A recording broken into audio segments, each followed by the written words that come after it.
Hello students, welcome back to my YouTube channel. So exercise 8.1 start कर रहे हैं। Let's see question number 1। I hope previous video for introduction on this chapter आपने देख ली है, क्योंकि वहाँ पे मैंने कुछ basic equations like for parabola, ellipse and circle वो मैंने आपको बताई हैं। प्लस आपका जो बेसिक कंसेप्ट जो हमने फॉलो करना है इन सब क्वेश्चंस के लिए वो भी मैंने आपको वहाँ पे डिटेल में बता दिया है।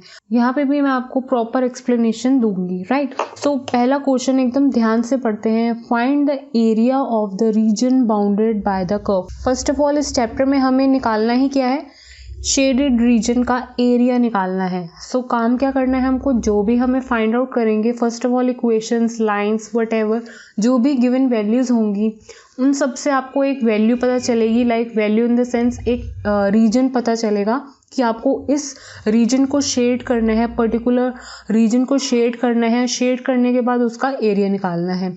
तो ये पूरा जो कंसेप्ट है हम इस क्वेश्चन नंबर 1 में देखते हैं।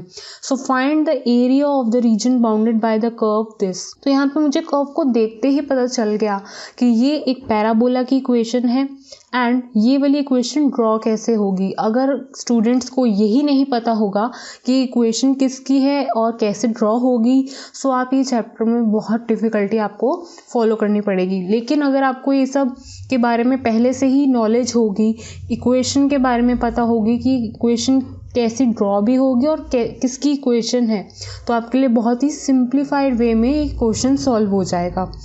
एंड ये आपके पास एक कर्व गिवन है। अब ये जितना भी मैं आगे पढ़ रही हूँ ये सब गिवन में है, ठीक है। एक आपके पास ये कर्व गिवन है जिसका मतलब ये क्या है, पैराबोला की इक्वेशन। और ये कैसे ड्रॉ होगी, एग्जैक्टली इस तरह से। तो मैंने इस तरह से ड्रॉ कर दी। Next, and the lines x equals to 1, x equals to 4। तो x इक्वल्स टू 1 वो एग्जैक्टली कहाँ पे है, सपोज ये है 1, सो ये x एक्सिस है। तो लाइन x इक्वल्स टू 1 कैसे ड्रॉ होगी, लाइक दिस, ठीक है। ये 1 है, सो x इक्वल्स टू 1 यहाँ पे आपकी ड्रॉ हो गई है। सो x इक्वल्स टू 4 वैल्यू क्या है, एग्जैक्टली यहाँ। तो x इक्वल्स टू 4 ये मैंने ड्रॉ कर दी। एंड दी x एक्सिस, ये आपकी x एक्सिस है। कहने का मतलब क्या है, आपको ऐसा एरिया निकालना है जो रीजन कौन कौन सा बाउंड होगा इन वैल्यूज से। तो x equals to 1, x equals to 4, ठीक है। इस पोर्शन में x एक्सिस एंड इस कर्व में, तो सारे कंबाइन करके एक कॉमन एरिया जो बन रहा है वो हम शेड करेंगे। और यहाँ पे क्लियरली मेंशन है in the first quadrant only. तो यहाँ पे शेड कौन सा एरिया हो रहा है, ध्यान से देखो। सो यहाँ पे ये वाला रीजन शेड हुआ है। सो यही एक ऐसा रीजन है, बाउंडेड रीजन है जिसमें कि ये कॉमन है ये सारी वैल्यूज, राइट। सो यहाँ पे इतने से रीजन का आपको क्या निकालना है, एरिया निकालना है। और एरिया किसकी हेल्प से निकालना है, सो अगर इंटीग्रल की हेल्प से, अगर आपको इंटीग्रेशन की हेल्प से एरिया निकालना है शेडेड रीजन का, तो उसके लिए मैंने आपको प्रोसेस बताया था। सो फर्स्ट ऑफ ऑल यहाँ पे मैं इसको नेम दे देती हूँ इन पॉइंट्स को, ABCD। ये जो आपका बाउंडेड रीजन है, तो यहाँ पे आप क्या लिखोगे, area of shaded region ABCD is equals to, area की वैल्यू इक्वल्स टू, हम उसका क्या कर रहे हैं, इंटीग्रेशन की हेल्प के साथ एरिया निकालना है। अगर आपको इंटीग्रेशन की हेल्प से एरिया निकालना है तो फर्स्ट ऑफ ऑल लिमिट्स लिख दो, क्योंकि इन सभी क्या कहते हैं, अगर मैंने आपको बताया था प्रीवियस वीडियो में लाइंस ड्रॉ की थी। अगर आप इन लाइंस को ड्रॉ करेंगे तो यहाँ पे बहुत सारी लाइंस हैं। यहाँ पे मैंने आपको क्या बोला है कि आपको एक ऐसी लाइन ड्रॉ करनी है जो आपको थिक बार की तरह क्लियरली दिखाई देगी, लाइक दिस, ठीक है।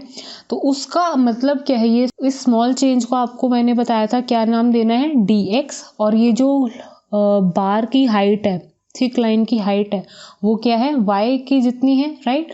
सो ये इसका मतलब क्या है, y, ठीक है। तो यहाँ पर y dx, एक लाइन का मतलब क्या है, y dx।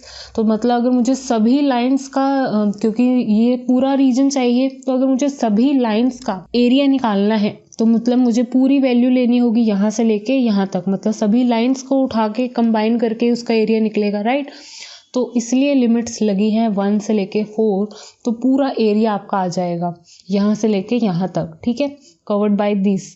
तो यहाँ पे y dx मैंने लिखा है, किसके रिस्पेक्ट में आपका इंटीग्रेशन हो रहा है, dx के रिस्पेक्ट में, ठीक है, क्योंकि x एक्सेस होता है तो हम हमेशा यहाँ पे स्मॉल सी चेंज को क्या नाम देते हैं, dx, और इसकी हाइट क्या है, y। सो इस कंप्लीट बार का यही मेन मकसद है कि आपको ये बताता है आपका इंटीग्रेशन में कौन से फंक्शन की वैल्यू आएगी। अब ये y dx लिखा है तो y की वैल्यू कहाँ से आएगी, यहाँ से, तो y square is equal to x है तो y की वैल्यू क्या होगी, उधर रूट चला जाएगा, तो यहाँ पे ये जो वैल्यू है रूट x dx। तो अगर आप इसका इंटीग्रेशन करते हैं और ये क्लियरली पता चल रहा है कि ये जो लाइन है आपकी थिक, ये टच किसको कर रही थी, ये पैराबोला की कर्व को टच कर रही थी, तो इसीलिए ये पैराबोला की कर्व में से ही वैल्यू आई है, राइट। सो अगर आप इसको इंटीग्रेट कर देते हो, ये वैल्यू क्या है, x टू द पावर 1/2, अगर पावर की फॉर्म में लिखोगे रूट को तो, राइट। तो अब इसका integration is very easy, power में आएगा 3/2 और नीचे आएगा 3/2 और लिमिट्स आपको लगानी आती ही है। सो ये जो कांस्टेंट वैल्यू है 2/3 रेसिप्रोकेट करके इसको कॉमनली बाहर लिखो और लिमिट्स लगा दो x टू द पावर 3/2 को। तो यहाँ पे एक बार 4 की वैल्यू पे 3/2 माइनस 1 की वैल्यू पे 3/2। सो यहाँ पे इसको सॉल्व करते हैं। यहाँ पे इसको हम कैसे लिख सकते हैं, 4 टू द पावर 3/2 को 4 के ऊपर मैं एक बार 1/2 लिख देती हूँ और उसके ऊपर 3, अभी भी क्या है, ये प्रोडक्ट में है और 1 की पावर कुछ भी हो 1 ही रहेगा। सो यहाँ पे मतलब हाफ है पावर, मतलब half power means root. So root 4 की वैल्यू क्या होगी, 2। सो 2 के ऊपर क्या रह गया अब, क्यूब। सो दैट मीन्स यहाँ पर क्या रह गया, 2 एंड उसके ऊपर रह गया क्यूब, क्योंकि हाफ पावर जो होती है वो क्या होती है, रूट की पावर, राइट।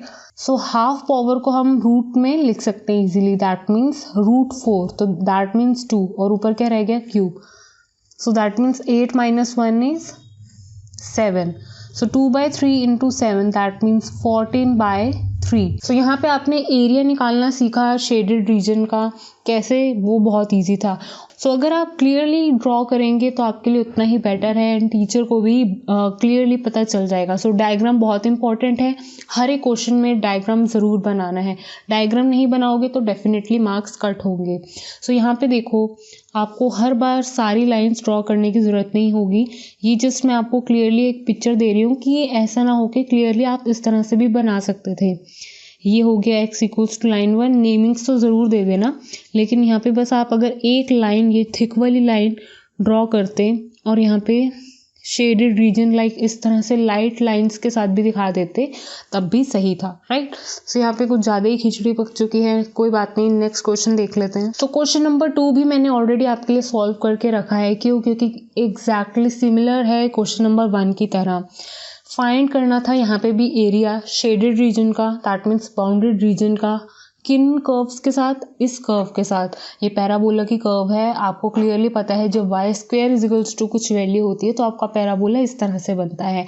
नेक्स्ट आपको लाइन दे रखी थी x इक्वल्स टू 2, फिर उसके बाद x equals to 4। So x equals to 2 ये रही, x इक्वल्स टू 4 ये रही, x एक्सिस ये रही, कर्व ये है और फर्स्ट क्वाड्रेंट। तो मतलब आपके सारी जो एक ऐसा रीजन शेड करना है जिसमें सारी कर्व्स, लाइंस या क्वाड्रेंट सब कुछ हो।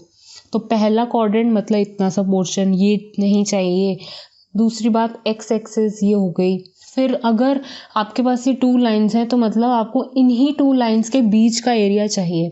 तो यहाँ पे 2 और 4 का बीच का एरिया ये हो गया, ये कर्व के अंदर ही है। तो ये एक ऐसा रीजन है जिसमें x एक्सिस भी है, कर्व भी है, x equals to 2, x equals to 4 and first quadrant में भी है। तो ये मैंने एरिया शेड कर दिया है एंड एक थिक लाइन बना दी है, और ये थिक लाइन का आपको डेफिनेटली मतलब अब पता है। इस थिक लाइन की, इस थिक बार की हाइट y जितनी है और यहाँ पे जो चेंज है वो स्मॉल चेंज को हम dx बोलते हैं। मतलब यहाँ पे अगर मुझे इंटीग्रेशन की हेल्प से एरिया निकालना है तो डेफिनेटली एक लाइन का अगर मैं यहाँ पे ध्यान से देखूँ तो उसका मतलब क्या है y dx। और मुझे अगर सारा क्योंकि ये लाइंस के साथ ही बना है, राइट। सो यहाँ पे मैंने आपको बताया था इंट्रोडक्शन वीडियो में कि ये जितना भी एरिया होता है उनमें लाइंस, शेडेड लाइंस अगर आप देखेंगे तो वो एक लाइन मैंने आपको जूम करके दिखाई थी कि वो ऐसी दिखती है। तो यहाँ पे अगर आपको सारा रीजन चाहिए 2 से लेके 4, तो आपको लिमिट लगानी है 2 से 4 और ये y dx की वैल्यू लिख देनी है। सो दैट मीन्स ये जो बार है आपका कहाँ टच कर रहा है, इस कर्व पे, और ये y dx है। तो y जो टच कर रहा है, वो कर्व को टच कर रहा है, वो पैराबोला की कर्व है, और यहीं से आपके पास y की वैल्यू इजीली आ जाएगी। यहाँ से देखो मैंने रूट इधर करा तो वैल्यू क्या आई, 3√x, ठीक है। सो यहाँ पे मैंने y की जगह वैल्यू पुट कर दी, लिमिट्स लगा दी। अब आपको इंटीग्रेशन करना आता है। तो बहुत ही ईजी क्वेश्चन है ये। इस तरह से अगर आपको समझ आ जाता है कि आपको कौन सा रीजन लेना है, कौन से रीजन को शेड करना है, कौन सी वैल्यूज आएंगी यहाँ पर। अब ये तो थे क्वेश्चन नंबर 1 और 2 ऐसे कि जिसमें हमेशा एक्स के रिस्पेक्ट में डिफ्रेंशिएट हो रहा था, क्योंकि एक्स एक्सिस के ऊपर ही बात हो रही थी। अब क्वेश्चन नंबर 3 देखते हैं जिसमें वाई एक्सिस को लेकर हमें सॉल्व करना है। सो क्वेश्चन नंबर 3 देखते हैं। यहाँ पे आपको ऐसा एरिया निकालना है, फाइंड द एरिया ऐसे रीजन का जो कि बाउंड होता है इस पैराबोला से। तो ये ऐसा पैराबोला है, अब x², तो मतलब पैराबोला इस तरह से बनेगा, राइट, ठीक है। सो ये होगी पैराबोला की इक्वेशन। Next y = 2। अब x ना देते हुए उन्होंने लिखा है, अब आपको लाइन लेनी है y = 2। सो y = 2 एग्जैक्टली इस पॉइंट पे है। सो ये हो गया 2। फिर उसके बाद y = 4, ये लाइन ड्रॉ कर दी, ये 4। सो y = 4, y = 2, ठीक है। एंड द y एक्सिस, ये y एक्सिस है, एंड द फर्स्ट क्वाड्रेंट। अब आपको ये वाला पोर्शन नहीं लेना है, क्यों? क्योंकि क्लियरली मेंशन करा हुआ है कि फर्स्ट क्वाड्रेंट में ही आपको निकालना है, और ऐसा शेडेड रीजन निकालना है जिसमें फर्स्ट क्वाड्रेंट हो, ये पैराबोला की कर्व हो, और y = 2 और 4 में बाउंड हो रहा हो, मतलब ये वाला पोर्शन।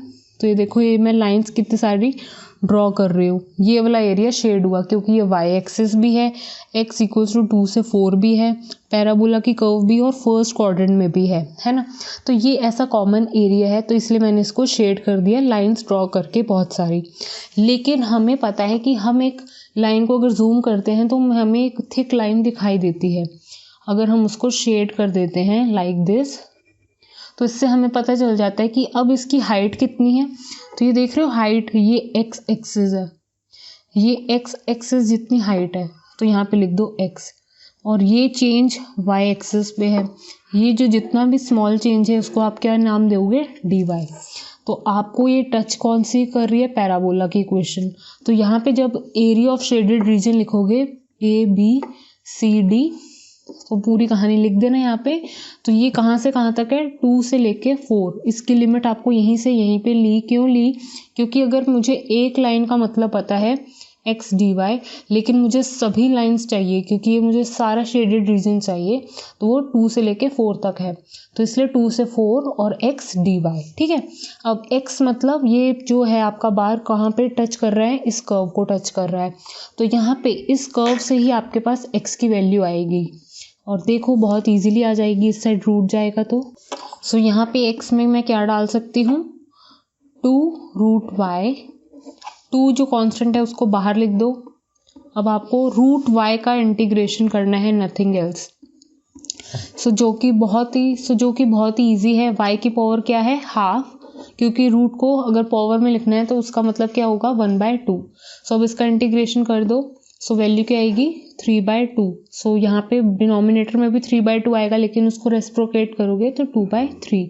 सो पूरे कॉन्स्टेंट्स की वैल्यू मैं अलग से सॉल्व कर रही हूँ बाहर, और यहाँ पे इस पे लिमिट लग जाएगी, ठीक है। सो 4/3 चल रहा है बाहर। सो एक बार y में 4 डालूंगी जिसकी पावर 3/2, और एक बार y में 2 डालूंगी जिसकी पावर 3/2 होगी। सो यहाँ पे 3/2 को अलग अलग मल्टीप्लाई फॉर्म में हम लिख सकते हैं, 1/2 × 3 ऑल्सो। सो दैट मीन्स 4 की पावर एक बार 1/2 और उसके ऊपर 3, मतलब अभी क्या है, ये मल्टीप्लाई में तो है, और यहाँ पे भी 2 की पावर 1/2 और उसके ऊपर क्यूब। सो दैट मीन्स जिसकी पावर हाफ होती है उसको अगर हमें क्या लिख सकते हैं, रूट में, क्योंकि अगर रूट को हम पावर हाफ में लिख सकते हैं तो हम 1/2 को रूट में लिख सकते हैं। सो दैट मीन्स जिसका मतलब क्या है यहाँ पे, रूट 4 मीन्स 2। सो 2 रह गया यहाँ पे और ऊपर क्या है 3। ऐसे ही यहाँ पर रूट 2 रह जाएगा जिसकी पावर होगी क्यूब। सो यहाँ पे इसको सॉल्व करोगे तो वैल्यू आएगी 8। यहाँ पे वैल्यू इसको सॉल्व करोगे 2√2 वैल्यू आएगी। ठीक है। सो क्यों, क्योंकि √2 कितनी बार है, 3 बार, तो ये प्रोडक्ट में है। √2 क्या है, 3 बार है, तो मतलब √2 अगर सॉल्व करते हो तो वैल्यू क्या आएगी, ओनली 2। और ये फिर मल्टीप्लाई में √2। So that is y 2√2 value आएगी। सो दैट मीन्स ये 4/3 मल्टीप्लाई कर देते हैं अब अंदर। So that means 32। So that means 32/3 minus 8√2/3। So this is the final answer for question number 3। I hope आपको क्लियर हो गया हो कि हमने कौन से रीजन को कैसे शेड किया और कैसे उनका इंटीग्रेशन की हेल्प से शेडेड एरिया का रीजन निकाला, शेडेड रीजन का एरिया निकाला। सो नेक्स्ट वीडियो में कंटिन्यू करते हैं। Thank you students for watching this video. Please like, share and subscribe to my channel.